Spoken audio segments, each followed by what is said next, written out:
ద్వితీయోపదేశకాండం 10వ అధ్యాయం 13వ వచనం.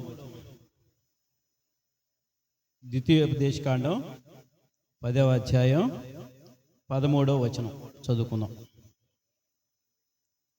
నీ మేలు కొరకు నేడు నేను నీకు ఆజ్ఞాపించు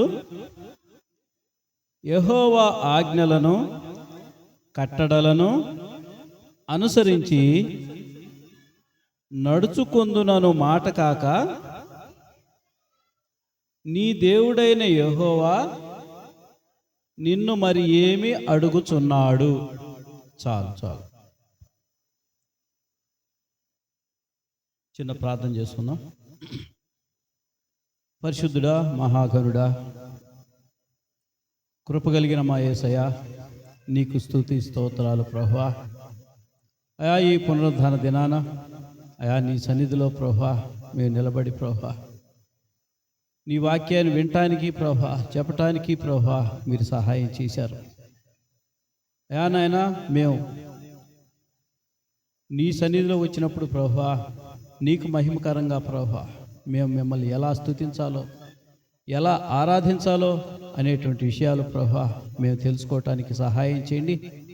నన్ను నీ సిలువ చాటున మరుగుపరిచి ప్రభువా మీరే మహిమ ఘనత ప్రభావాలు పొందుకోమని ప్రార్థిస్తూ యేసయ్య నామమున వేడుకొనుచున్నాము మా తండ్రి, ఆమేన్. మనకి దేవుడు ఎన్నో మేళ్ళు చేస్తా ఉన్నాడు, ఎంతో సహాయాన్ని చేస్తా ఉన్నాడు, మనల్ని ఎంతగానో ఆదరిస్తూ ఉన్నాడు. ఎందుకని అలా ఆదరిస్తూ ఉన్నాడు? ఆయనకు మనమేమైనా చెల్లించాలా, వెల చెల్లించాలా? మరి ఏమి చెల్లిస్తున్నామని, ఏమి ఇస్తున్నామని మనం దేవుడు ఆయన మనకి మేలు చేస్తూ ఉన్నాడు. మనం ఎందుకు ఆయన్ని స్తుతించాలి? ఆయన సృష్టి మొత్తాన్ని చేసిన తర్వాత ఈ సృష్టి మొత్తాన్ని ఏలటానికి ఒక నరుడు, ఒక మనిషి నా వారసుడు కావాలి అని నరుని తయారు చేశాడు, మనల్ని తయారు చేశాడు. చేసిన తర్వాత మరి ఈ యొక్క నరుడు ఒంటరిగా ఉన్నాడు, ఇతనికి సహాయంగా ఇంకొకళ్ళు ఉంటే బాగుంటుంది అని చెప్పేసి స్త్రీని కూడా తయారు చేయటం జరిగింది. అలా తయారు చేసినటువంటి, అలా ఏర్పాటు చేయబడినటువంటి మన నుంచి ఆయన ఏం కోరుతా ఉన్నాడంటే, మనం ఆయన చేసినటువంటి సృష్టిని బట్టి ఆయన్ని మనం ఏ విధంగా స్తుతించాలి, ఆయన యొక్క త్యాగాన్ని, ఆయన చేసినటువంటి పనిని ఏ విధంగా మనం గుర్తించాలి, తనకు వారసులుగా మనం జీవించాలి అని ఆయన కోరుకుంటా ఉన్నాడు. అందుకని ఆయన మనల నుంచి కోరుతా ఉన్నది ఏంటి అని ఇక్కడ మనం పరిశీలిస్తే, అందుకని చెబుతా ఉన్నాడు, నీ మేలు కోసమే కదా ఇవన్నీ చేశాను, కాబట్టి నేను నీ కోసం చేసినటువంటి దానికి ప్రతిఫలంగా నీవు నాకు ఏమి ఇవ్వగలవు? నేనిచ్చిన దానికంటే ఎక్కువగా నీవు ఏమి ఇవ్వలేవు కదా, కాబట్టి నీవు నాకు కృతజ్ఞుడు అయ్యండు,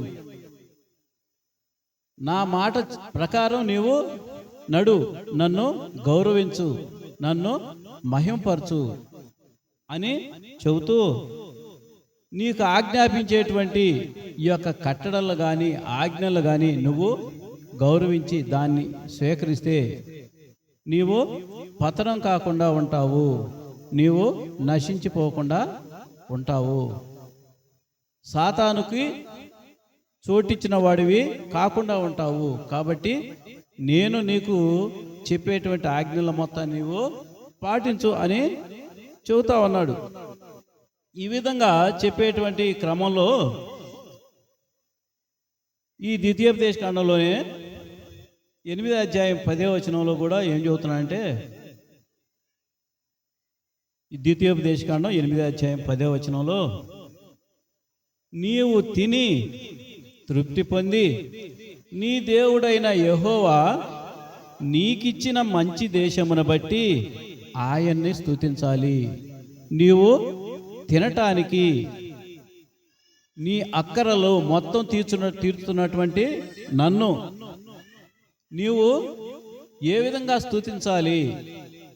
నిన్ను తృప్తిపరుస్తున్నాను కదా, నేను నీకు సమస్తాన్ని సమకూరుస్తున్నాను కదా నేను. కాబట్టి నీవు ఏ విధంగా మహిమ పరిచే విధంగా జీవించాలి, నన్ను నీవు మహిమపరచాలి అని చెప్పేసి ప్రభు వారు చెబుతూ ఉన్నారు. ఆయన మనం అనుకుంటాం, నేను నా తిండిని నేనే సంపాదించుకుంటున్నాను, నా ఆహారాన్ని నేనే పొందుకుంటున్నాను, నేను కష్టించి పనిచేస్తున్నాను అని మనం అనుకుంటూ ఉంటాం. అటువంటి అప్పుడు ప్రభువారు ఏం చెబుతున్నా అంటే, మరి అదే ద్వితీయోపదేశ కాండం 10వ అధ్యాయం 18వ వచనంలో చూడండి.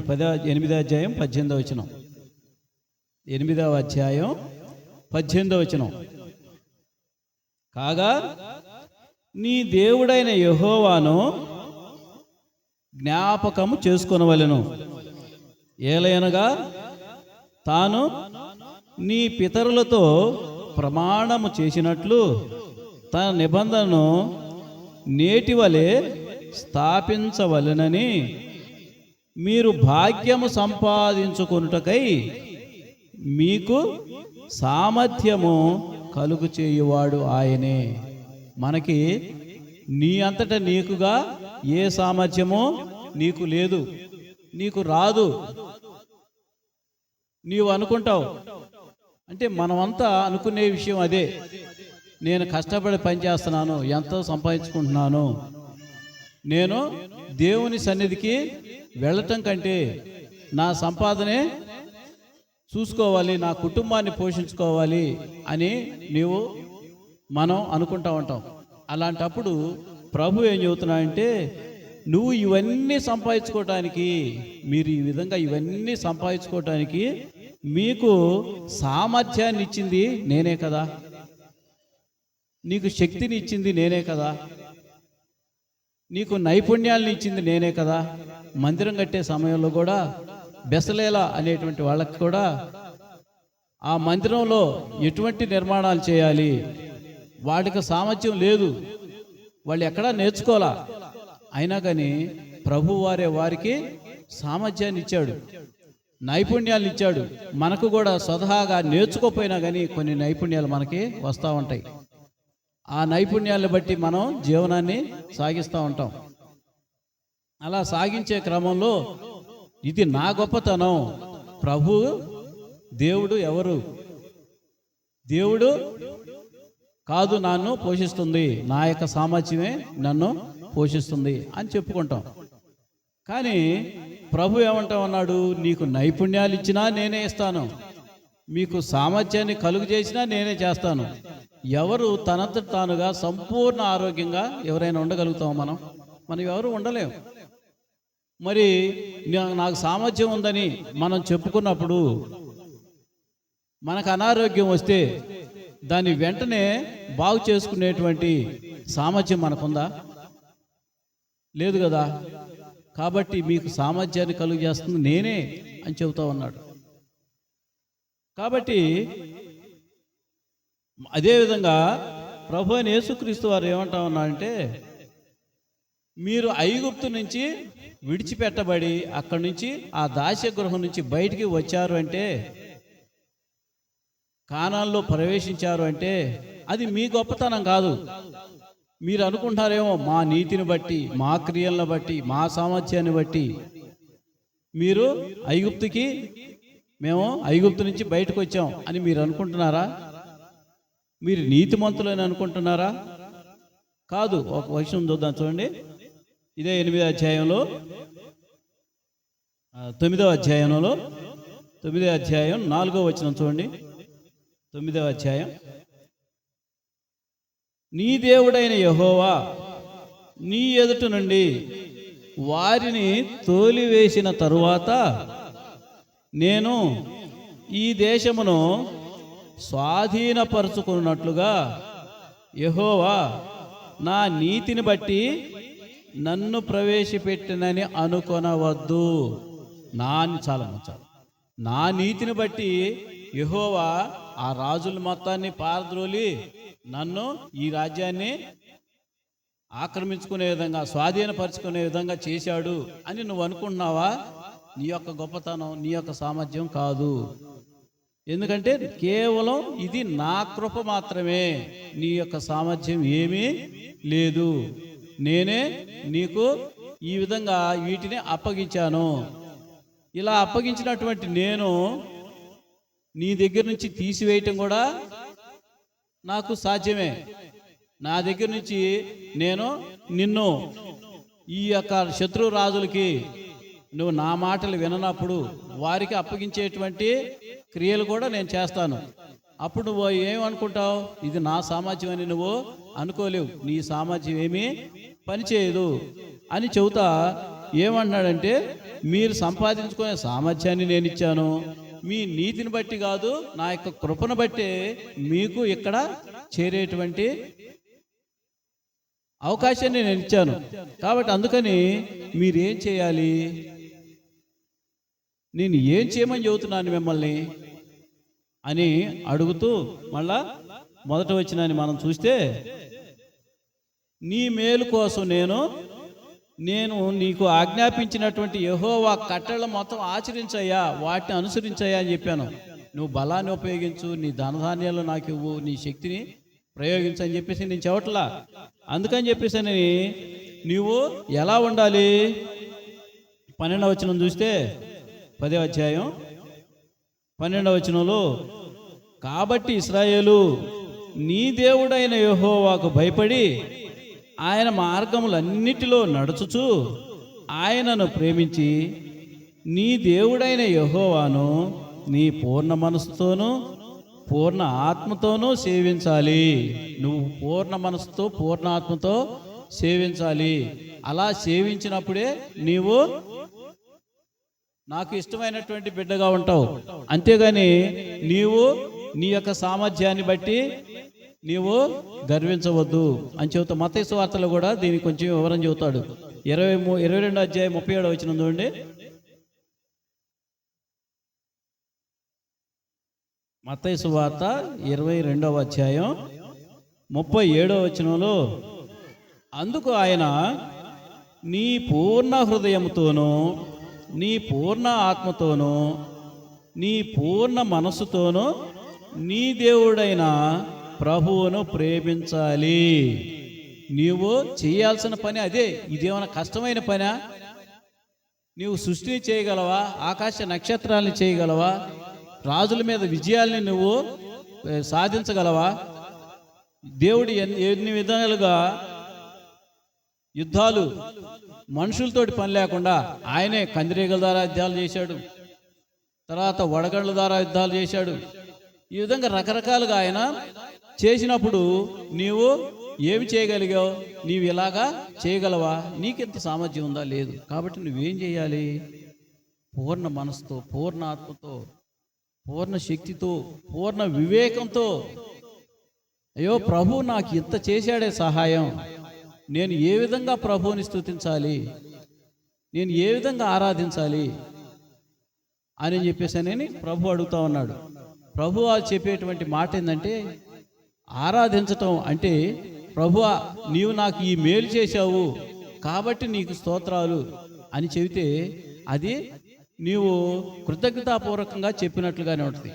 కానీ సర్వశక్తిమంతుడు అయినటువంటి దేవా నీకు స్తోత్రాలయా, నీవు సమస్తాన్ని సృష్టించావు, సమస్త లోకాన్ని సృష్టించావు, సమస్తాన్ని నా కోసం సిద్ధపరిచావు, నన్ను ఈ లోకంలో నీ బిడ్డగా చేర్చుకున్నావు, నీ హక్కును చేర్చుకున్నావు అని మనం ఎప్పుడైతే ఆయన్ని అడుగుతామో, ఆయనకు చెబుతామో, ఆయన యొక్క మహిమని మనం కొనియాడతామో, అప్పుడు ఆయన యొక్క ఆజ్ఞలను మనం పాటిస్తూ జీవిస్తామో దాన్ని బట్టి ఆయన మన పట్ల ప్రేమను చూపించగలుగుతాడు.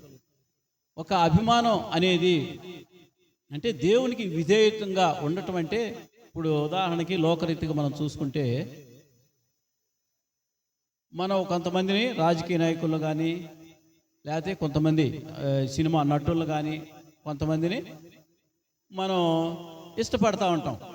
వాళ్ళంటే మనకి పిచ్చ వెర్రిగా ఉంటుంది, మేము వాళ్ళ ఫ్యాను అని చెప్పుకుంటాం. కానీ వాళ్ళ ఫోటోలు చూసినా కానీ వాళ్ళ మాట విన్నా కానీ మనకి ఎంతో సంతోషం, ఆనందం వేస్తూ ఉంటుంది వాళ్ళని అభిమానించేటువంటి వాళ్ళకి. కానీ ఆ వ్యక్తి వీళ్ళకి ఏమన్నా సహాయం చేసి ఉంటున్నాడా? ఆ వ్యక్తి వీళ్ళతోటి డైరెక్ట్ పరిచయం ఏమైనా ఉందా? అతని వల్ల వీళ్ళు ఏమన్నా మేలు పొందుతున్నారా అంటే ఏమీ లేదు. ఆ విధంగా వాళ్ళు ఆరాధిస్తూ ఉన్నారు. కానీ మన దేవుడు అంతకంటే గొప్పవాడు కదా. ఆ నటులు కానీ లేకపోతే ఎవరైనా రాజకీయ నాయకులు కానీ వాళ్ళకి మేలు చేయకపోయినా వాళ్ళు అంతగా ఇష్టపడతా ఉన్నప్పుడు మన దేవుడు మనకి ఎన్ని చేస్తా ఉన్నాడు, ఎంత సహాయాన్ని చేస్తా ఉన్నాడు, ఎంతగా మనల్ని ఆశీర్వదిస్తూ ఉన్నాడు. కాబట్టి మనం ఆయన్ని ఎంతగా స్తుతించాలి, ఆరాధించాలి. మనకి మేలు చేస్తేనే కాదు, నిజమైన ఆరాధన ఎలా ఉంటుందంటే నిత్య జీవం పొందుకోవటానికి నిత్య జీవాన్ని ఇచ్చేటువంటి దేవుణ్ణి బట్టి మనం ఆరాధించాలి. ఆయన నిత్య జీవాన్ని ఇచ్చేటువంటి దేవుడుగా ఉన్నాడు. అబ్రహాము ఇస్సాకుని తీసుకొని కొండ మీదకి వెళ్ళాడు. ఎందుకు వెళ్తున్నామంటే అక్కడ దేవుణ్ణి ఆరాధించడానికి అంటున్నాడు. చూడండి 22వ అధ్యాయం ఆదికాండం.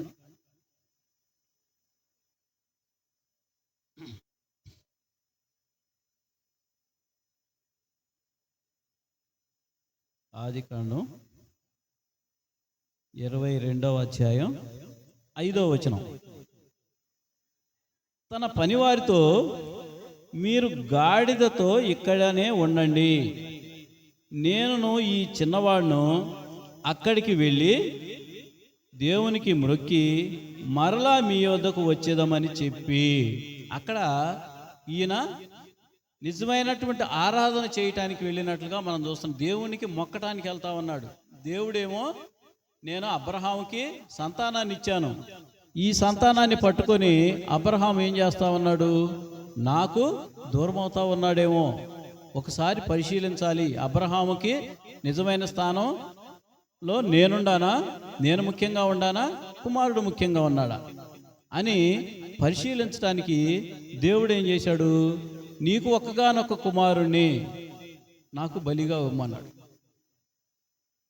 మనం హృదయంలో ఆరాధించేది దేవుణ్ణి మాత్రమే ఆరాధించాలి. దేవుణ్ణి కాకుండా ఈ లోక సంబంధమైనటువంటి మన సంతానాన్ని కానీ మన తల్లిదండ్రులను కానీ ఈ లోక ఆస్తిపాస్తులు కానీ వీటన్నిటినీ మనం ఇష్టపడతా ఉన్నామంటే మనం అదో రకమైన విగ్రహారాధనలో ఉన్నాం. వాటిని ఆరాధిస్తూ ఉన్నాం, అవంటే ఇష్టపడతా ఉన్నాం. నీ హృదయానికి అవే కావాలి. కానీ నీ హృదయంలో దేవుడు లేకుండా అవి ఉంటే దేవుడు నిన్ను ఎలా మెచ్చుకుంటాడు? కాబట్టి అక్కడ బలి అడిగినప్పుడు ఈయన నేను ఇవ్వను ప్రభువా అనలేదు. వెంటనే ఇవ్వటానికి ప్రభువుని ఎక్కడికి వెళ్తున్నావు అని చెప్పేసి అని మరి పనివారు అడిగినప్పుడు ఏమన్నాడు, నేను కొండ మీదకి వెళ్తున్నాను, అక్కడ ఆయనకి స్తుతిస్తాను, ఆయనకు మొక్కుతాను, నాకు ఆయనే ముఖ్యం అనేటువంటి విషయాన్ని నేను తెలియజేస్తాను అని ఒక ఖచ్చితమైనటువంటి నిర్ణయం తీసుకున్నాడు, ఒక తీర్మానం చేసుకున్నాడు. నాకు దేవుడి మాటే కావాలి, నా బిడ్డ ముఖ్యం కాదు అనుకుని అక్కడికి వెళ్ళి ఆ తీర్మానం చేసుకొని ఆయన సిద్ధపడి చేసినటువంటి క్రియను బట్టి అప్పుడు నువ్వు నా మాట వినేటువంటి వాడివని 18వ వచనం 22వ అధ్యాయం 18వ వచనంలో, అదే ఆదికాండం 22:18లో, మరియు నీవు నా మాట వినినందున భూలోకములోని జనములన్నీ నీ సంతానము వలన ఆశీర్వదింపబడును. చాలా మాత్రం. కాబట్టి నీవు నన్ను ప్రథమంగా చేసుకున్నావు, నీ కుమారుణ్ణి కాదు, నేనే ముఖ్యం అని చెప్పేసి నువ్వు నన్ను బలపరిచావు, నన్ను మహింపరిచావు. అదేవిధంగా దానియేలు, షడ్రక్, మేషకు, అబేద్నెగోలు వాళ్ళు కూడా నీ రాజు నిన్ను, నీ దేవుడు నిన్ను రక్షిస్తారా అన్నప్పుడు ఆయన రక్షించడానికి సమర్థుడు అనేటువంటి బలంగా, నిజమైనటువంటి దేవుడు ఆయనే, ఆయన తప్ప వేరే ఎవరు లేరు. ఒకవేళ ఆయన ఇప్పుడు రక్షిస్తేనే నిజమైన దేవుడు, రక్షించకపోతే నిజమైన దేవుడు కాదు, మా దేవుడు రక్షిస్తాడు అనేటువంటి విధంగా వాళ్ళు వెళ్ళలేదు. కానీ వాళ్ళు ఏమన్నారు, రక్షించిన నా దేవుడు మాత్రం ఆయన సమర్థుడే, కానీ ఒకవేళ ఆయన రక్షించినా రక్షించకపోయినా మేము మాత్రం ఆయన్నే విడిచిపెట్టము, ఆయనే నిజమైనటువంటి దేవుడు, ఆయన్నే మేము స్తుతిస్తాం, ఆయన్నే మేము ఆరాధిస్తాం అని చెప్పేసి చెబుతాం. కాబట్టి మన హృదయాల్లో దేనికి ప్రాముఖ్యత ఉంది, దేవుణ్ణి స్తుతించడానికి మనం ఏ విధంగా ముందుకు వస్తూ ఉన్నాం, మన హృదయంలో దేనికి ప్రాధాన్యత ఇస్తూ ఉన్నాం అనేది చూసుకుంటే మనకి అర్థమవుతూ ఉంది. మనం నిజమైనటువంటి దేవుణ్ణి ఆరాధించేటువంటి మనం పూర్ణ హృదయంతో, పూర్ణ మనసుతో, పూర్ణ ఆత్మతో, పూర్ణ శక్తితో, పూర్ణ వివేకంతో ఆయన్ని స్తుతించాలి, ఆరాధించాలి. ఆయనే సర్వశక్తిమంతుడు, ఆయన తప్ప వేరొక దేవుడు లేడు అనేటువంటి నిశ్చయత, నిబ్బరం మనకు ఉండాలి. యెహోషువకి ఎన్నిసార్లు చెబుతాడు, నువ్వు నిబ్బరంగా ఉండు, ధైర్యంగా ఉండు అని, నేను నిజమైనటువంటి దేవుడిని అని చెప్పేసానని చెప్పినప్పుడు యెహోషువ దాన్ని బట్టి చివరికి ఒక తీర్మానం చేసుకుంటే వాళ్ళంతా కూడా మరి రకరకాలుగా విగ్రహారాధనలో పడిపోయినప్పుడు యెహోషువ అంటాడు, నేను నా ఇంటి వారును యెహోవానే సేవిస్తాము. ఆయన అంత నిబ్బరంగా, అంత ఖచ్చితంగా, అంత పూర్ణ హృదయంతో, పూర్ణ ఆత్మతో, పూర్ణ మనసుతో ఆయన్ని ఆరాధించేటువంటి ఆ విధానాన్ని అక్కడ యెహోషువ తెలియజేశాడు.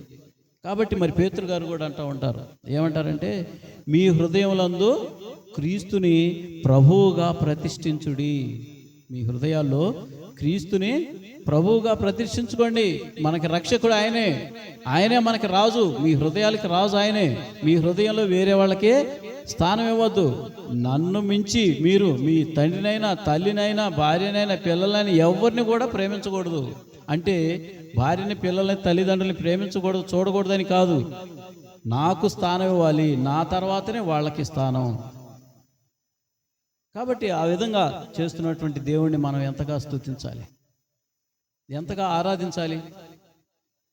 ఆయన యొక్క గొప్పతనాన్ని, ఆయన నిత్య జీవాన్ని ఇచ్చేటువంటి దేవుడు ఆయనే. మన బంధువులు ఎవరు, నీ తండ్రి ఇస్తుందా? ఇవ్వదు. నీకు జన్మనిచ్చిందేమో కానీ అది కూడా వాళ్ళ చేతుల్లో లేదు. నాకు పిల్లలు కావాలని రాహేలు గొడవ పెడతా ఉంది. గొడవ పెడతా ఉన్నప్పుడు నేను పిల్లలు ఇవ్వటానికి నేనేమో దేవుడి స్థానంలో ఉన్నానా? మరి భర్త అదే మాట అన్నాడు. అంటే పిల్లలు కలగాలన్నా కలగకపోవటానికి కారణం ప్రభువే, దేవుడే. దేవుడిస్తేనే నీకు పిల్లలు ఉండేది. కాబట్టి మరి అటువంటి దేవుడికి ప్రథమ స్థానం ఇచ్చినప్పుడు మనం ఆయన్ని నిజంగా స్తుతించిన వాళ్ళం అవుతాం. కాబట్టి మరి ఈ విధంగా దేవుడు ఆయన యొక్క అద్భుత కార్యాలు, ఆశ్చర్య కార్యాలు, ఆశ్చర్యకరుడు, ఆయన చేసేటువంటి సమస్తాన్ని మనం గుర్తించాలి. ఆయన యొక్క సృష్టిని చూస్తేనే మనకి ఆశ్చర్యం కలుగుతూ ఉంటుందంట. ఒక ఆయన మరి అంతరిక్షానికి పోయి వచ్చిన తర్వాత, ఆయన అంతకుముందైతే నాస్తికుడు, ఈ కిందకు వచ్చిన తర్వాత మరి క్రీస్తు వారిని గురించి గొప్పగా, నిజంగా ఆకాశ నక్షత్రాలు వీటిని చూస్తుంటే, వీటిని తయారు చేసిన విధానం, వాటి యొక్క అమరిక, వీటన్నిటిని చూస్తుంటే నిజంగా నిజమైనటువంటి రక్షకుడు యేసుక్రీస్తు వారే. ఆయన సృష్టి క్రమాన్ని ఏ విధంగా తెలియజేశాడో దాన్ని బట్టి ఆయన యొక్క గొప్పతనాన్ని ఆయన విశ్వసించినట్లుగా మనం చూస్తాం. అందుకనే వాక్యం చూస్తూ ఉంటుంది, ఆయన నువ్వు చూపించినటువంటి ఈ యొక్క సృష్టి క్రమాన్ని చూస్తేనే నాకు ఆశ్చర్యం, భయం కలుగుతూ ఉంది. భయం అంటే, అమ్మో ఇటువంటి దేవుడికి నేను లోబడకుండా నా ఇష్టానుసారం జీవిస్తే నాకు నిత్యమైన నరకం తప్పదు కదా అని భయపడతా ఉన్నాను. ఆశ్చర్యం కలుగుతుంది. ఎంత ఆశ్చర్యం! భూమిని ఆకాశంలో వేలాడదీశారు. ఎలాగ ఆధారం లేకుండా ఎలా వేలాడదీస్తారు? కాబట్టి ఇటువంటి సృష్టి కార్యాన్ని, గొప్ప కార్యాలు చేసినటువంటి దేవుడు మన దేవుడు అంటే దేవుడు కాకెవరున్నారు? కాబట్టి అటువంటి దేవుణ్ణి మనం ఎంతగా స్తుతించాలి, ఎంతగా ఆరాధించాలి. కాబట్టి దేవుణ్ణి మనం ఆ విధంగా మనం స్తుతిద్దాం, ఆరాధిద్దాం.